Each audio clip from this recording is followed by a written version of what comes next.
അയല മുളക് കറി എങ്ങനെയാണ് ഉണ്ടാക്കുന്നതെന്ന് നോക്കാം. ഇതിനായിട്ട് 3 അയലയാണ് എടുത്തിരിക്കുന്നത്.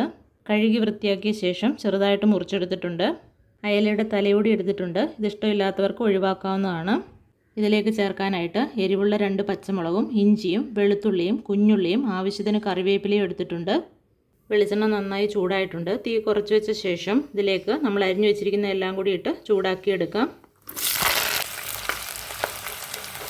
ഇതിൻ്റെ പച്ചമണം മാറി വന്നിട്ടുണ്ട്. ഒരുപാട് മൂത്ത് പോവരുത്.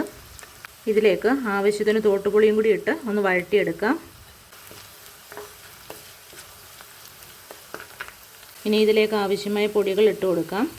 വലിയ സ്പൂണിന് 2 സ്പൂൺ മുളക് പൊടിയും വലിയ സ്പൂണിന് തന്നെ 1 സ്പൂൺ മല്ലിപ്പൊടിയും ആവശ്യത്തിന് മഞ്ഞൾപ്പൊടിയും അല്പം ഉലുവാപ്പൊടിയും കൂടി ഇട്ട് കൊടുത്ത ശേഷം എല്ലാം കൂടി നന്നായി ഇളക്കി കൊടുക്കാം. പൊടികളെല്ലാം നന്നായി ചൂടായിട്ടുണ്ട്. ഇനി ഇതിലേക്ക് ആവശ്യത്തിന് വെള്ളം ഒഴിച്ചു കൊടുക്കാം. ആവശ്യത്തിന് ഉപ്പുപൊടിയും കൂടി ഇട്ട് കൊടുത്ത ശേഷം നന്നായിട്ടൊന്ന് ഇളക്കി കൊടുക്കാം. ഇതൊന്ന് തിളയ്ക്കുന്നത് വരെ ഫുൾ തീയിൽ വെച്ച് കൊടുക്കാം. നന്നായി തിളച്ചിട്ടുണ്ട്. ഇതിലേക്ക് മീനിട്ട് കൊടുക്കാം. മീനിട്ട് കൊടുത്ത ശേഷം നന്നായി ഇളക്കി കൊടുക്കുക. മീനിട്ട് കൊടുത്ത ശേഷം നന്നായി തിളച്ചിട്ടുണ്ട്. ഇതിന് ചെറിയ തീയിൽ വേവിച്ചെടുക്കാം. ഇടയ്ക്ക് ചെറുതായിട്ടൊന്ന് ഇളക്കി കൊടുക്കാം. ഒരുപാട് ഇളക്കാതിരിക്കുക, മീൻ പൊടിഞ്ഞു പോകും.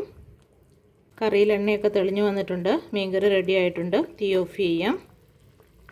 ഈ രീതിയിൽ എല്ലാവരും ഉണ്ടാക്കി നോക്കുക. വീഡിയോ ഇഷ്ടമായാൽ ലൈക്ക് ചെയ്യുക, ഷെയർ ചെയ്യുക, സബ്സ്ക്രൈബ് ചെയ്യുക. ബൈ.